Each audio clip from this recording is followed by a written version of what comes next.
Bienvenue. Aujourd'hui, on va s'attaquer à une question fascinante. Comment une idée, une mode ou même une opinion se propage-t-elle vraiment?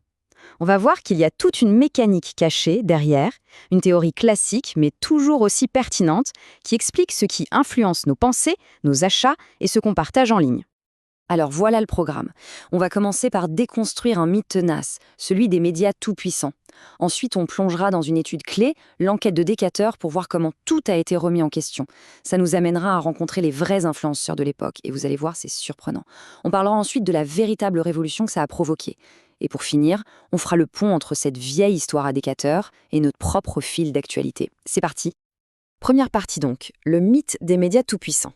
Une idée qui a longtemps dominé, une idée simple, un peu effrayante, et, on va le voir, complètement fausse.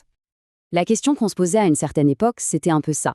Est-ce que les médias de masse ont le pouvoir de nous injecter des idées directement dans le cerveau? L'image était forte, hein. On imaginait les messages médiatiques comme une sorte de drogue surpuissante qui touchait tout le monde de la même manière, sans aucun filtre.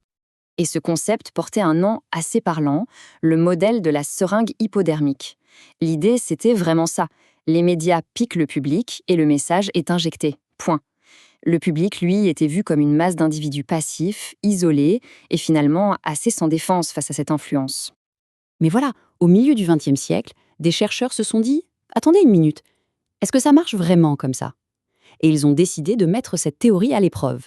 C'est là qu'intervient la fameuse étude de Decatur.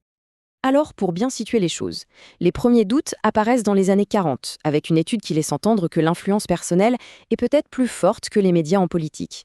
Mais le grand tournant, c'est en 1955, avec la publication du livre Personal Influence. Le terrain de jeu des chercheurs, une ville typique du Midwest américain, Decatur. Et leur objectif était très concret, comprendre comment les femmes prenaient leurs décisions de tous les jours, sur la mode, les films, les courses. Et là, surprise.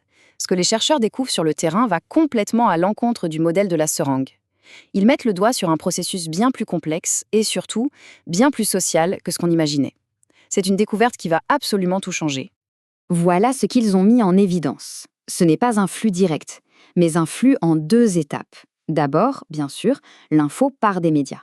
Mais, et c'est ça la clé, elle n'arrive pas directement à tout le monde. Non, elle est d'abord captée et interprétée par un groupe d'individus particulièrement actifs. Et ensuite seulement, ce sont ces personnes, qu'on appelle les leaders d'opinion, qui vont relayer l'info à leur entourage au travers de conversations. Ces fameux leaders d'opinion sont donc la pièce maîtresse du puzzle. Ce sont des gens socialement actifs, qui consomment beaucoup les médias, et qui, par leur simple influence personnelle, vont modeler les opinions et les choix de leur cercle social. En gros, ce sont eux les vrais relais de l'influence. Mais alors, qui sont ces gens? Et c'est là que ça devient fascinant. Oubliez l'image de l'élite, pas du tout. Souvent, ce sont des experts dans un seul domaine. La personne qui s'y connaît super bien en mode ne sera pas forcément la référence en politique. Et surtout, ils font partie du même groupe social que les gens qu'ils influencent. C'est la voisine, la collègue. C'est pour ça que leur avis compte. Ils sont perçus comme des gens comme nous. On passe maintenant à l'impact de tout ça. Et il faut bien le dire, c'est une véritable révolution dans la façon de penser la communication.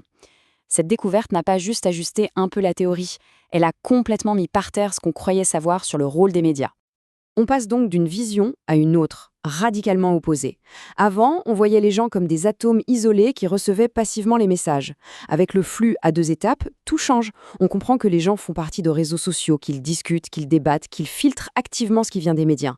L'individu n'est plus une cible, c'est un acteur.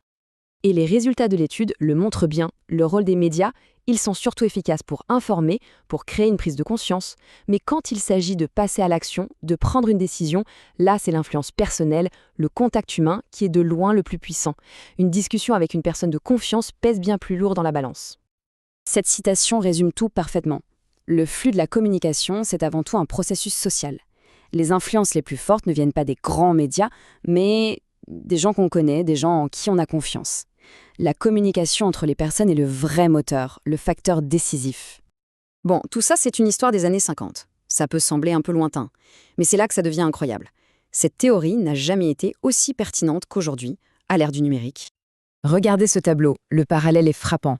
Le leader d'opinion de 1955 s'informait dans les magazines. L'influenceur d'aujourd'hui va sur les blogs, directement auprès des marques. L'expertise était dans un domaine précis, aujourd'hui on parle de niche. La crédibilité venait du fait que c'était une personne comme moi, Aujourd'hui, les mots-clés sont authenticité et proximité. Le canal, c'était le face-à-face, maintenant c'est Instagram ou TikTok. Le mécanisme de fond, lui, est exactement le même. C'est même encore plus fort que ça. Les algorithmes des réseaux sociaux sont littéralement conçus pour imiter et surtout amplifier ce flux à 2 étapes. Ils sont faits pour repérer ces leaders d'opinion modernes et pour pousser leur contenu. C'est tout le principe du marketing d'influence. Prenons une petite analogie pour que ce soit bien clair. Étape 1, un magazine de mode présente une nouvelle paire de chaussures. L'info est là.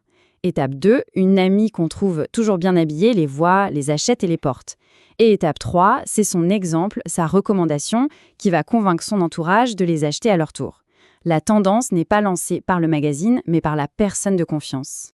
Et tout ça, finalement, ça nous amène à une question pour conclure.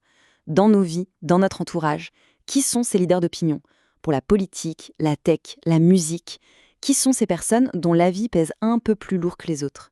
C'est une bonne manière de prendre conscience des rouages de l'influence qui nous entourent au quotidien.